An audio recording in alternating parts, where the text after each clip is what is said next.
এই প্ৰগতিশীল মনটো লাগিব যিখিনি ভুল ভুল বুলি ক'ব লাগিব যিখিনি ভাল ভাল বুলি ক'ব লাগিব অকল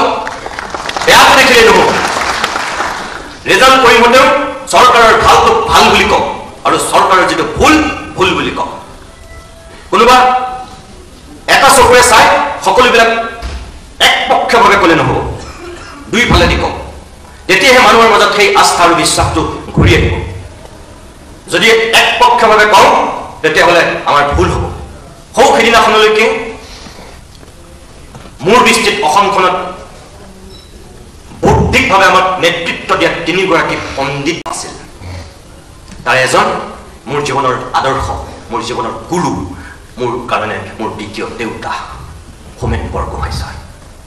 ছাৰ আজি নাই কিন্তু ছাৰে মোক যিখিনি শিকাইছে ছাৰে যিখিনি মোক প্ৰভাৱিত কৰিছিল সেইখিনিকে মই মূৰৰ ওপৰত লৈ আগবাঢ়িব বিচাৰোঁ আৰু সেই দিশেৰে মই আপোনালোকক এটা কথা কওঁ আজিৰ দিনত যদি অসমত কোনোবা দুজন পণ্ডিত আছে অসমৰ জাতীয় জীৱনৰ যদি কোনোবা দুজন বিবেক সদৃশ মানুহ আছে যাৰ মুখলৈ চাই আমি কিবা এটা ভাবিব পাৰোঁ যাৰ মুখলৈ চাই কিবা এটা আমি আশা কৰিব পাৰোঁ সেই বিবেক আৰু সেই পণ্ডিত অভিভাৱক সদৃশ ব্যক্তি দুজনী মোৰ দৃষ্টিত হৈছে এজন ডক্টৰ নগেন শইকীয়া আৰু আনজন ডক্টৰ হীৰেন গোহাঁই ছাৰ আৰু সেই অসমীয়া জাতিৰ দুয়োজন বিবেকৰ ভিতৰত আজি এজন আপোনালোকৰ ইয়াৰ মুখ্য অতিথি হৈছে ডক্টৰ হীৰেন গোহাঁই ছাৰ গতিকে আপোনালোক সৌভাগ্যৱান মনত ৰাখিব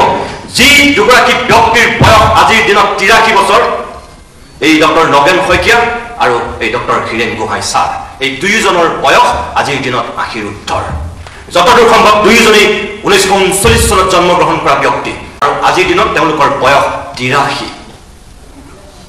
এখেতসকলে আমাক যিখিনি শিকাইছে সৌ সিদিনাখনলৈকে হোমেন বৰগোহাঁই ছাৰে আমাক যিখিনি শিকাইছিল বিবেক সদৃশ অভিভাৱক সদৃশ এই ব্যক্তিকেইজনে আমাক যিখিনি পথেৰে খোজ কাঢ়িবলৈ কৈছে যাবলৈ সাহস দিছে প্ৰেৰণা দিছে পৰামৰ্শ দিছে আমি সেই পথেৰেহে খোজ কাঢ়িম হীৰেন গোহাঁই ছাৰে ইয়াত সেই কথাখিনিকে কিছু সময়ৰ পূৰ্বে কৈছে সেইকাৰণে আপোনালোকক মই শেষত ডক্টৰ গোহাঁই ছাৰৰ সুস্বাস্থ্য কামনা কৰি এটা বিশাল হাত চাপৰি মাৰিবলৈ অনুৰোধ কৰিছোঁ এই বয়সত আহি লাখতি লৈ ইয়াত ছাৰৰ মনৰ কথাখিনি কৈছে ছাৰৰ লগত বহু ক্ষেত্ৰত মোৰ চিন্তাধাৰা নিমিলিব পাৰে হীৰেন গোহাঁই ছাৰৰ প্ৰত্যেকটো কথা মই সমৰ্থন নকৰিব পাৰোঁ কিন্তু সেই বুলি মই ৰাজহুৱাকৈ কৈছোঁ হীৰেন গোহাঁই ছাৰৰ লগত ময়ো যুদ্ধ কৰিছোঁ কি বাতৰি কাকতত হওক কি টেলিভিশ্যনত হওক কিন্তু সেই বুলি ছাৰৰ যিটো পাণ্ডিত্য ছাৰৰ অসমৰ সমাজ জীৱনৰ প্ৰতি যিখিনি অৱদান কোনোবাই অস্বীকাৰ কৰিব পাৰে সেই ধৃষ্টতা মই কেতিয়াও দেখুৱাব নোৱাৰোঁ নাই মোৰ সেই ধৃষ্টতা মই ছাৰৰ ভৰিৰ তলৰ ধূলিকণাও নহয় জ্ঞান আৰু পাণ্ডিত্যৰ ফালৰ পৰা কিছুমান কথা মোৰ লগত নিমিলিব পাৰে ছাৰৰ মন সুকীয়া মোৰ মন সুকীয়া স্বাভাৱিকতেই তাত দ্বিমত থাকিব পাৰে সেইবুলি সকলো কথাৰ মই বিৰোধিতা কৰিম সেইটো নহয় হিমন্ত বিশ্ব শৰ্মা বহুতে ভাবিছে মই সকলো কথাৰ বিৰোধিতা কৰোঁ মই তেওঁ 1 নম্বৰ শত্ৰুৰ দৰে জ্ঞান কৰোঁ ভুল কথা তেখেতৰ ভালটোক মই ভাল বুলি ক'ব পৰা মোৰ সৎ সাহস আছে আৰু বেয়াটোক মই হাজাৰবাৰ বেয়া বুলি ক'ব পৰাও সৎ সাহস মোৰ আছে তৰুণ গগৈ ডাঙৰীয়াৰ দিনতো মই একেই স্থিতি লৈছোঁ তৰুণ গগৈ ডাঙৰীয়াৰ ভালটোক মই ভাল বুলি কৈছিলোঁ আৰু বেয়াটোক মই বেয়া বুলি ক'বলৈ মই সৎ সাহস দেখুৱাইছিলোঁ আপোনালোকৰ এই BTD এলেকাৰে যেতিয়া প্ৰিয়া বসুমতাৰী নামৰ সেই 10মান শ্ৰেণীৰ ছাত্ৰীগৰাকীক নিষ্ঠুৰভাৱে দেউতাক মাকৰ সন্মুখত গুলিয়াই হত্যা কৰিছিল NTFP নামৰ সেই নৰপিপাসুকেইটাই যেতিয়া থকা হৰকা কৰিছিল গুলিয়াই 3 দিনলৈকে অসমত কোনো এটা মাত মতা নাছিল ক'তো প্ৰতিবাদ হোৱা নাছিল মই অস্থিৰ হৈ গৈছিলোঁ মোৰ বুকুখনে কান্দিছিল আৰু তেতিয়া মই নিজেই টক চকৰি NTFPক চেলেঞ্জ কৰিছিলোঁ আপোনালোকৰ সাহস আছে যদি মোক গুলিয়াই মাৰক বুলি কিয় এই ছোৱালীজনীক মাৰিছে কিয় এই ক্লাছ 10ৰ ছোৱালীজনীক মাৰিছে ইমান কাপুৰুষ কিয় নিৰস্ত মাক দেউতাকৰ সন্মুখত ক্লাছ 10ত পঢ়ি থকা ছোৱালীজনীক হত্যা কৰি কি বিৰক্ত দেখুৱাইছে কি তাই গোপন আপোনালোকৰ এজেণ্ডা তেওঁ ক্ষতি কৰিছিল আৰু তাৰপিছত কি হৈছিল গোটেই ৰাজ্যজুৰি ইমূৰৰ পৰা সিমূৰলৈ আপচুৰ পৰা আচুলৈকে মহিলা সংগঠনৰ পৰা সকলো তেতিয়া জাগ্ৰত হৈছিল আৰু সেই সময়ত অখিল গগৈ ডাঙৰীয়াই মোক কি বুলি কৈছিল মই ইছ্যু ডাইভাৰ্ট কৰিছোঁ গোলাঘাটত তেতিয়া এটা ইছ্যু খাৰা হৈছিল আৰু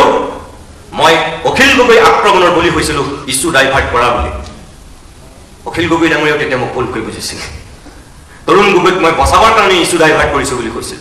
কোনো মোৰ তেনেকুৱা মতলব চতলব নাই এইবোৰ কৈ লাভ নাই মই যিটো বিবেকে কৈছিল যে সেই ছোৱালীজনী হত্যা কৰাটো অপৰাধ অসমৰ মানুহে সেই সময়ত মৌন হৈ আছিল মই তাৰ বিৰোধিতা কৰিব লাগে আৰু সেইকাৰণে মই অপেন চেলেঞ্জ দিছিলোঁ NDFBক যদি আপোনালোকৰ সাহস আছে তেনেহ'লে মোকেই গুলিয়াই মাৰক কিয় সেই ছোৱালীজনীক মাৰিছে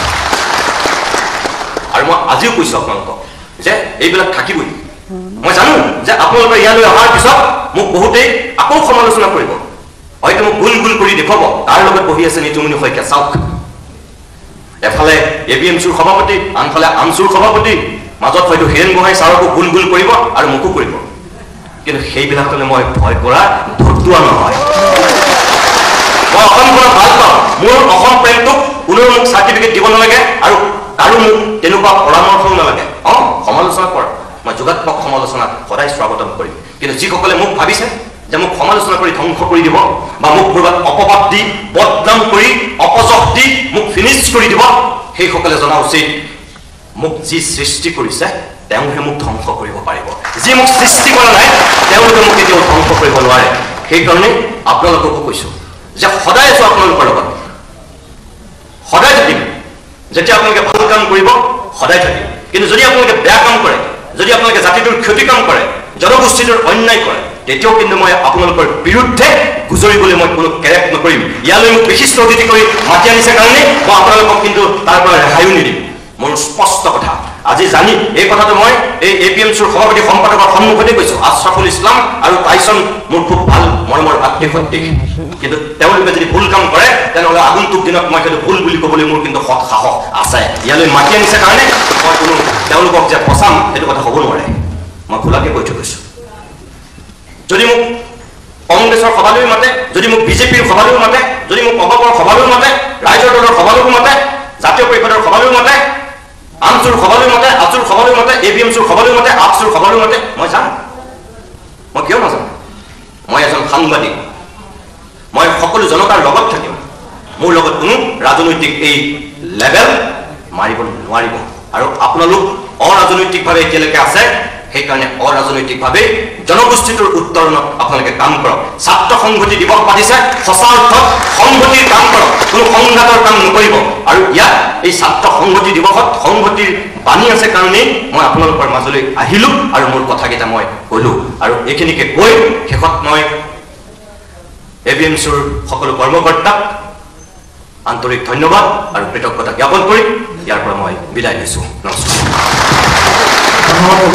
এই প্ৰগতিশীল মনটো লাগিব যিখিনি ভুল